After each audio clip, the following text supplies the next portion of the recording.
नमस्कार। इस वक्त के बुलेटिन के साथ हाजिर हूं मैं अनुपम। प्रदेश की हर छोटी बड़ी खबरों को लेकर, निकाय चुनाव को लेकर सर्द मौसम में भी राज्य की राजनीति गरमाई हुई है। भारतीय जनता पार्टी ने कल अपनी पहली लिस्ट जारी की थी, तो अब आज रात मेयर उम्मीदवारों की लिस्ट जारी हो सकती है। हालांकि इस बीच नगर पालिका उम्मीदवारों की एक छोटी लिस्ट और जारी हुई है, जिसमें 3 नाम शामिल हैं। बीजेपी ने जोशीमठ में सुषमा डिमरी को उम्मीदवार बनाया है, तो विकासनगर में पूजा चौहान को और डीडीहाट में लोकेश सिंह को उम्मीदवार बनाया है। वहीं बीजेपी में कई सीटों पर पेंच फंसा हुआ था और अब फाइनली आपको बता दें कि कुलदीप सिंह को भी उम्मीदवार घोषित किया गया है। आज रात तक यहां पर लिस्ट जारी हो सकती है। बड़ी खबर इस वक्त हम आपको बता रहे हैं, आपकी स्क्रीन पर लगातार दिखा रहे हैं। कीर्तिनगर से रामलाल लौटियाल कांग्रेस की नगर पालिका की लिस्ट में, ढालवाला से उर्मिला राणा। इनके अलावा बीजेपी ने नैनीताल जिले में नगर पालिका और नगर पंचायत के लिए वार्ड मेंबर प्रत्याशियों की लिस्ट भी जारी कर दी है। बीजेपी प्रदेश अध्यक्ष महेंद्र भट्ट के मुताबिक केंद्रीय नेतृत्व से नाम फाइनल होने हैं। महेंद्र भट्ट ने कहा है कि पार्टी जिसे भी उम्मीदवार घोषित करेगी, बाकी दावेदार भी उसे जीत दिलाने में सहयोग करेंगे। कुछ बड़े निगमों में बीजेपी का पेच फंसा हुआ था और दावा किया जा रहा है कि अब इसे सुलझा लिया जाएगा।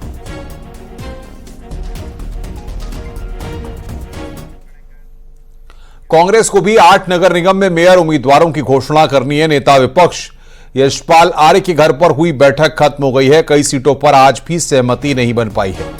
कई सीटों को लेकर नेताओं में एक राय नहीं है। हालांकि माना जा रहा है कि आज देर रात एक लिस्ट जारी हो सकती है। इसमें कुछ नाम होंगे। वहीं सूत्रों के मुताबिक देहरादून, ऋषिकेश, रुड़की और रुद्रपुर नगर निगम में मेयर की सीटों को लेकर सहमति नहीं बन पाई है। इसे लेकर कल एक बार फिर से बैठक हो सकती है।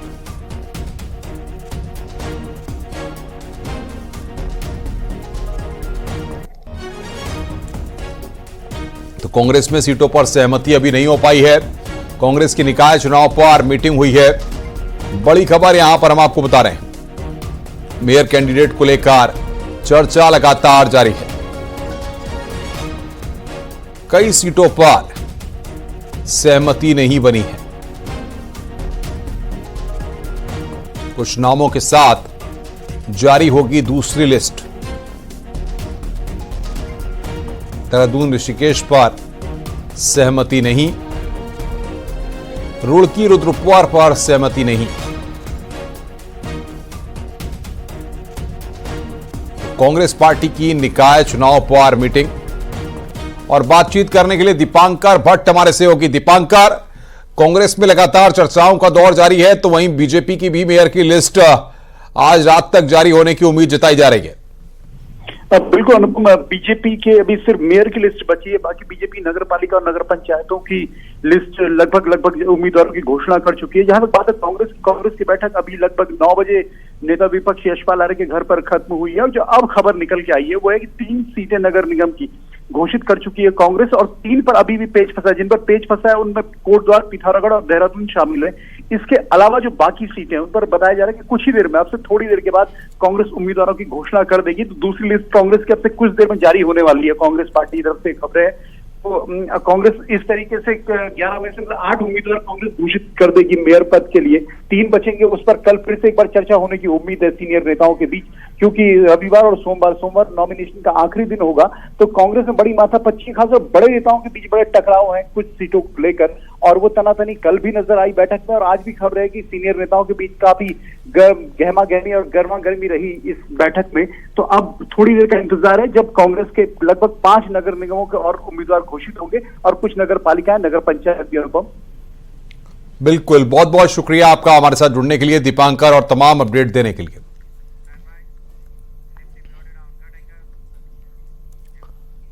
निकाय चुनाव के नामांकन के लिए अब सिर्फ 2 दिन बचे हैं। बीजेपी नामांकन से लेकर चुनाव तक पूरी ताकत झोंकना चाहती है, तो सत्ता से बाहर बैठी कांग्रेस को निकाय चुनाव में अच्छे प्रदर्शन की उम्मीद है।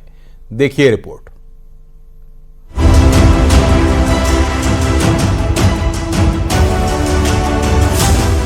सौ छोटे बड़े शहरों में होने जा रहा निकाय चुनाव बीजेपी और कांग्रेस के लिए प्रतिष्ठा से लेकर परफॉर्मेंस चेक करने का चुनाव है।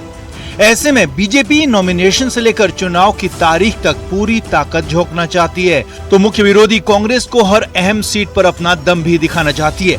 इसी को देखते हुए नॉमिनेशन में किसी सीट पर मुख्यमंत्री पुष्कर सिंह धामी मौजूद रहेंगे, तो किसी सीट पर कैबिनेट मंत्री, तो कहीं बीजेपी प्रदेश अध्यक्ष महेंद्र भट्ट खुद मौजूद रहेंगे। इतना नहीं, नगर निगमों में चुनाव की जिम्मेदारी भी अलग अलग कैबिनेट मंत्री को सौंपने की तैयारी है।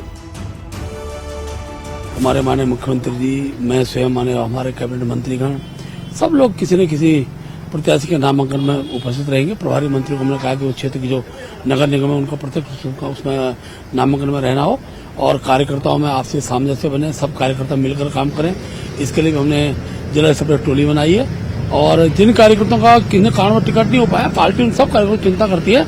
समय काल परिस्थितियां होती है जिसमें व्यक्ति को आगे बढ़ने का अवसर प्राप्त होता है। तो मैं कह सकता हूँ भारतीय जनता पार्टी की प्रत्याशी की घोषणा के बाद एक अच्छा माहौल पूरे प्रदेश के अंदर है। हम सभी जगह चुनाव जीतेंगे। लोकसभा चुनाव के बाद निकाय चुनाव ऐसा चुनाव है जिसका रिजल्ट बीजेपी और कांग्रेस को 2027 की पिक्चर दिखाएगा, क्योंकि ठीक 2 साल बाद विधानसभा चुनाव होना है।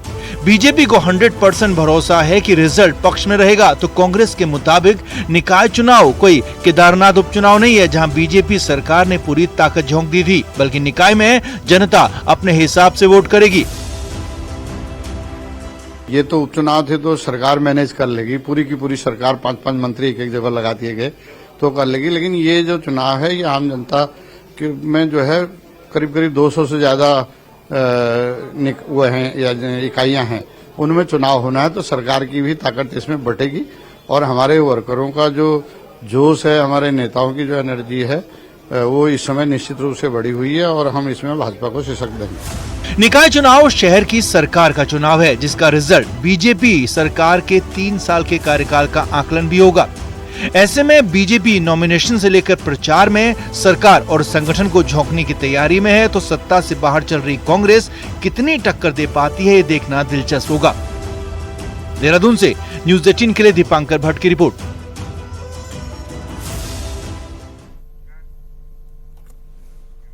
अल्मोड़ा में बीजेपी को आज बड़ा झटका लगा है। मेयर पद के दावेदार भैरवनाथ गोस्वामी आज समर्थकों के साथ कांग्रेस में शामिल हो गए। विधायक मनोज तिवारी की मौजूदगी में भैरवनाथ ने कांग्रेस का दामन थामा। भैरवनाथ कांग्रेस से मेयर के टिकट के भी दावेदार हो गए हैं और माना जा रहा है कि भैरवनाथ को कांग्रेस का टिकट भी मिल सकता है।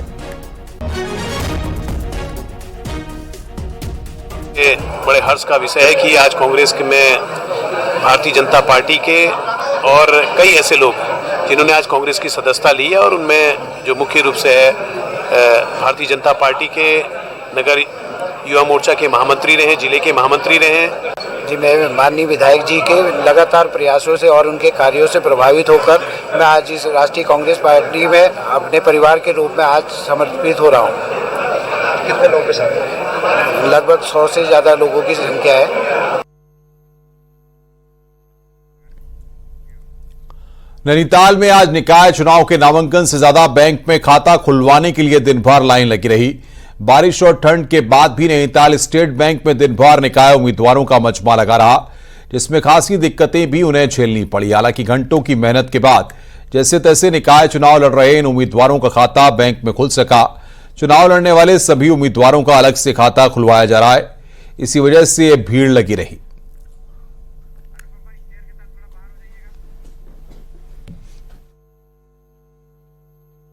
ऐसा हमें तो पता लग गया कि खाता खोलना है नया करके।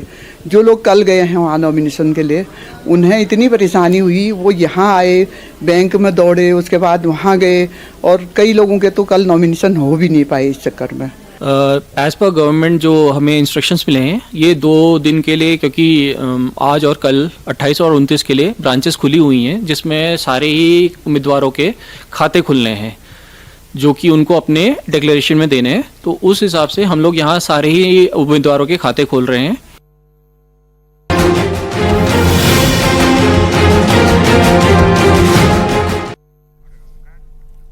उत्तरकाशी के ऊंचाई वाले क्षेत्रों में लगातार बर्फबारी जारी है। कई गांवों में बर्फ की सफेद चादर बिछ गई है, तो वहीं बर्फबारी के चलते गंगोत्री यमुनोत्री हाईवे बंद हो गए हैं।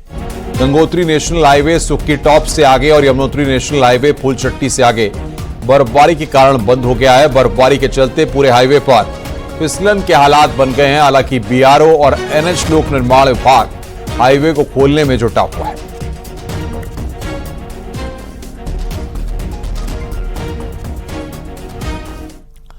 पहाड़ों में बर्फबारी का दौर जारी है। वहीं रुद्रप्रयाग के चोपता में दिल्ली के 2 पर्यटक फंस गए थे। सड़क पर भारी बर्फ होने की वजह से सैलानियों की गाड़ी फंस गई थी। वहीं सूचना पर मौके पर पहुंची डीडीआरएफ की टीम ने पर्यटकों की गाड़ी को बाहर निकाला, जिससे पर्यटकों ने राहत की सांस ली।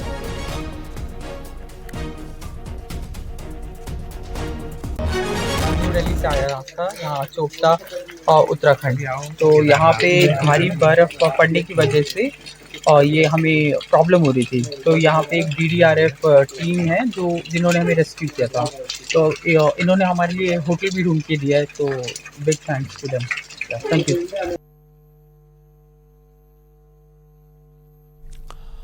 चकराता में भारी बर्फबारी हुई है, जिसकी वजह से सड़कों पर भारी बर्फ जम गई है और गाड़ियां बर्फ में फंस रही हैं। तस्वीरों में देखा जा सकता है कि कैसे जेसीबी मशीन गाड़ी से बर्फ से बाहर निकाल रही है। रोड पर बर्फ जमने से गाड़ियां फिसल रही हैं और काफी दिक्कतों का सामना करना पड़ रहा है। प्रशासन भी पर्यटकों से सावधानी के साथ सफर करने की अपील कर रहा है।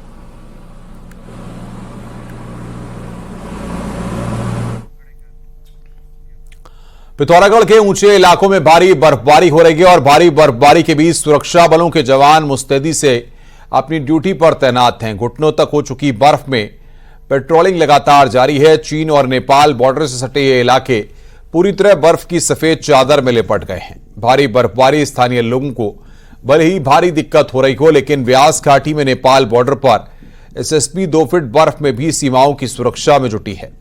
करीब 10,500 फीट की ऊंचाई में एसएसबी के जवानों का हौसला हर किसी को दांत खट्टे करने पर मजबूर करने के लिए काफी है। ये जवान 2 फीट गहरी बर्फ में ऐसे हालात में काम कर रहे हैं जब ऊपर से लगातार बर्फबारी जारी है।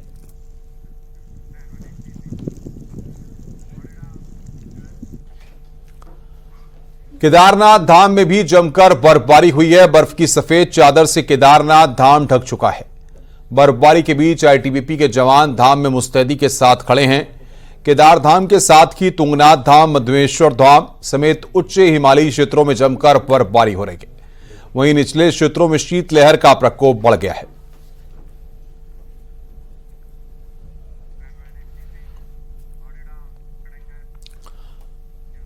बद्रीनाथ धाम में सीजन की सबसे जबरदस्त बर्फबारी हुई है। यहां 4 फीट तक बर्फ जम चुकी है और अभी भी लगातार बर्फबारी हो रही है। चारों तरफ बर्फ से पूरा बद्रीनाथ धाम ढक चुका है। पहाड़ों में आज दिन भर भी बर्फबारी होने की संभावना है। 2,500 से 3,000 फीट की ऊंचाई वाले सभी इलाकों में अभी बर्फबारी हो रही है।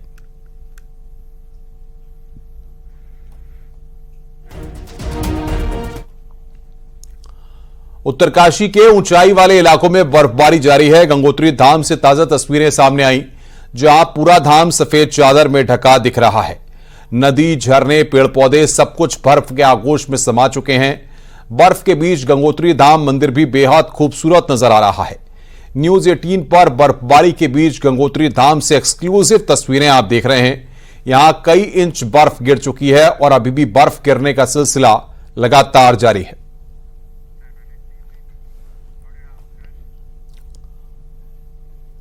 उत्तरकाशी के ऊंचाई वाले क्षेत्रों में रुक रुककर बर्फबारी देखने को मिल रही है। मुकबा में कड़ाके की ठंड और बर्फबारी के बीच मां गंगा की पूजा अर्चना सुबह शाम हो रही है।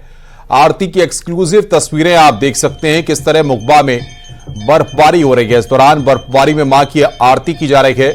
पुरोहितों का कहना है कि बारिश हो या बर्फबारी, गंगा आरती अपने समय पर होती है।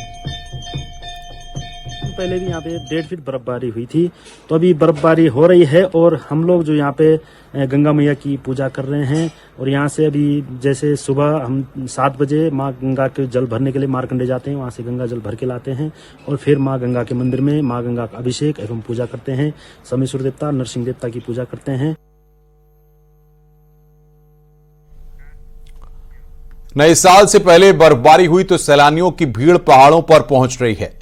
चमोली में कुंवारी पास में बड़ी संख्या में सैलानी पहुंच रहे हैं। भारी बर्फबारी के बीच यहां टेंट लगाए गए हैं और टेंट भी आधे बर्फ में डूब चुके हैं, लेकिन सैलानियों का उत्साह कम नहीं हो रहा है। बर्फीले मौसम में कई फीट बर्फ के बीच यहां टेंट लगाए गए हैं और लगातार सैलानियों की संख्या बढ़ती जा रही है। आप भी देख सकते हैं कि किस तरह के दिव्य नजारों के बीच लोग नए साल का जश्न मनाने पहुंचे हैं।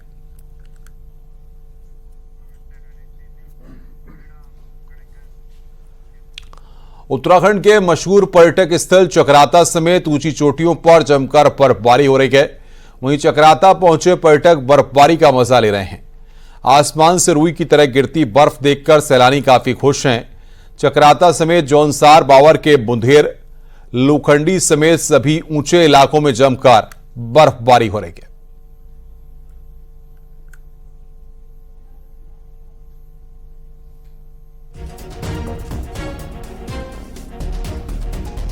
एकदम हेवन वाली फीलिंग है।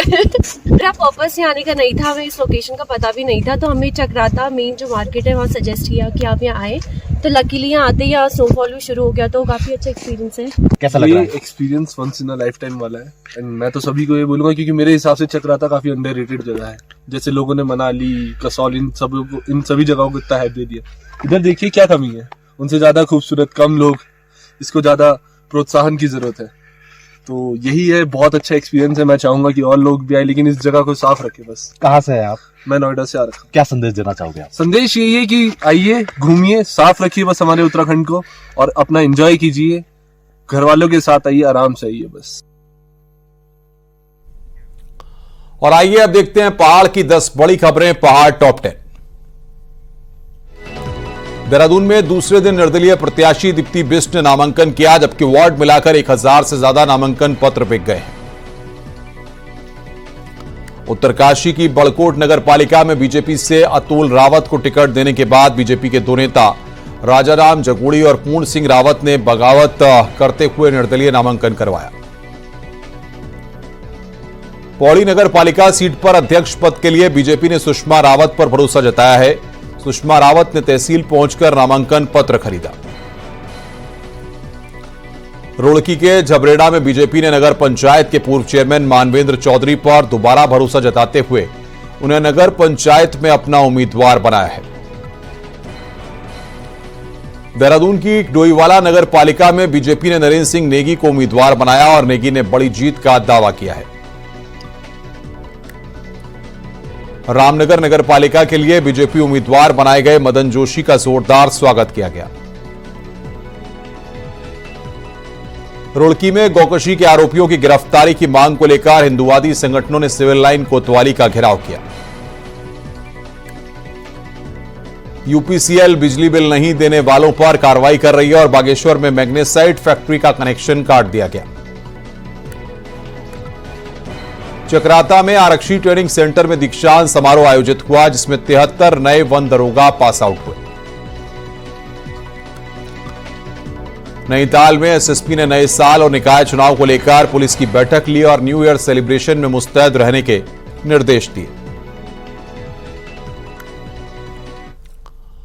और अब देखते हैं कुछ और खबरें। पड़ोसी राज्य हिमाचल प्रदेश की तर्ज पर उत्तराखंड में नया साल मनाने आ रहे पर्यटकों की सुरक्षा और सुविधा के मद्देनजर होटल, रेस्टोरेंट और बार 24 घंटे खुलेंगे। शनिवार को श्रम विभाग में बाकायदा इस बारे में एक ऑर्डर जारी किया गया। आदेश सिर्फ 31 दिसंबर से लेकर 1 जनवरी के बीच लागू होगा। गौरतलब है कि उत्तराखंड में पिछले 1-2 दिनों से मौसम का रुख बदला है, जिसकी वजह से बर्फबारी देखने को मिली है। इसी के साथ ये साल खत्म होने में अब चंद दिन का समय रह गया है। ऐसे में टूरिस्ट की भीड़ उत्तराखंड की ओर रुख करने वाली है।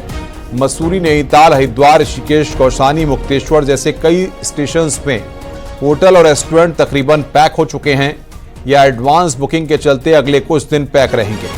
होटल एसोसिएशन के प्रतिनिधियों ने भी लगातार सरकार से गुहार लगाई थी कि कारोबार की सीजन में उनको राहत दी जाए ताकि वो अपने प्रतिष्ठान लगातार खोल सकें। मुख्यमंत्री पुष्कर सिंह धामी ने भी अधिकारियों को निर्देशित किया था कि उत्तराखंड आने वाले पर्यटकों को किसी भी तरीके की दिक्कत नहीं होनी चाहिए।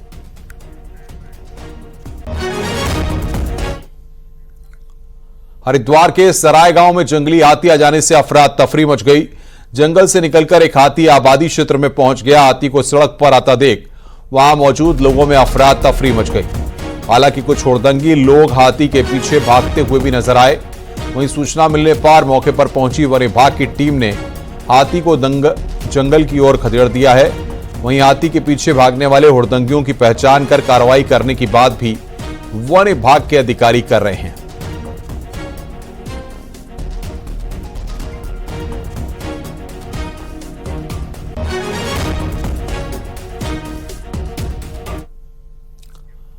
पौड़ी जिले में पाबौ ब्लॉक के कई गांव में इन दिनों भालू का आतंक है। भालू गांव में कई मवेशियों को अपना शिकार बना चुका है।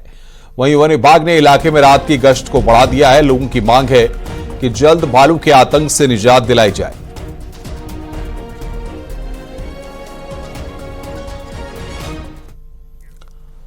अब बात करते हैं नेपाल की हिमाकत की। तो नेपाल भले ही भारत का मित्र राष्ट्र हो, लेकिन अब नेपाल बॉर्डर पर भारत के कामों को रोकने तक लगा है। और यही नहीं, बीते कुछ सालों में नेपाल का भारत विरोध कई मौकों पर नजर आया है। खासतौर पर उत्तराखंड के बॉर्डर इलाकों में नेपाल भारत विरोधी कारनामों को अंजाम देने से भी बाज नहीं आ रहा है।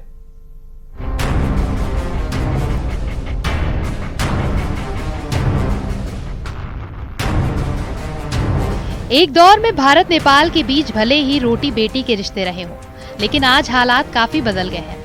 नेपाल ने भारत के गुंजी, नाबी और कुटी गांव को अपने नक्शे में तो शामिल किया ही है, साथ ही काला पानी पर भी दावा जताते रहा है।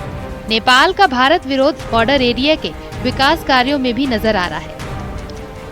अब तो हालात ये हैं कि धारचूला में काली नदी पर बन रही सुरक्षा दीवार को लेकर नेपालियों ने लक्ष्मण रेखा को भी पार कर दिया है।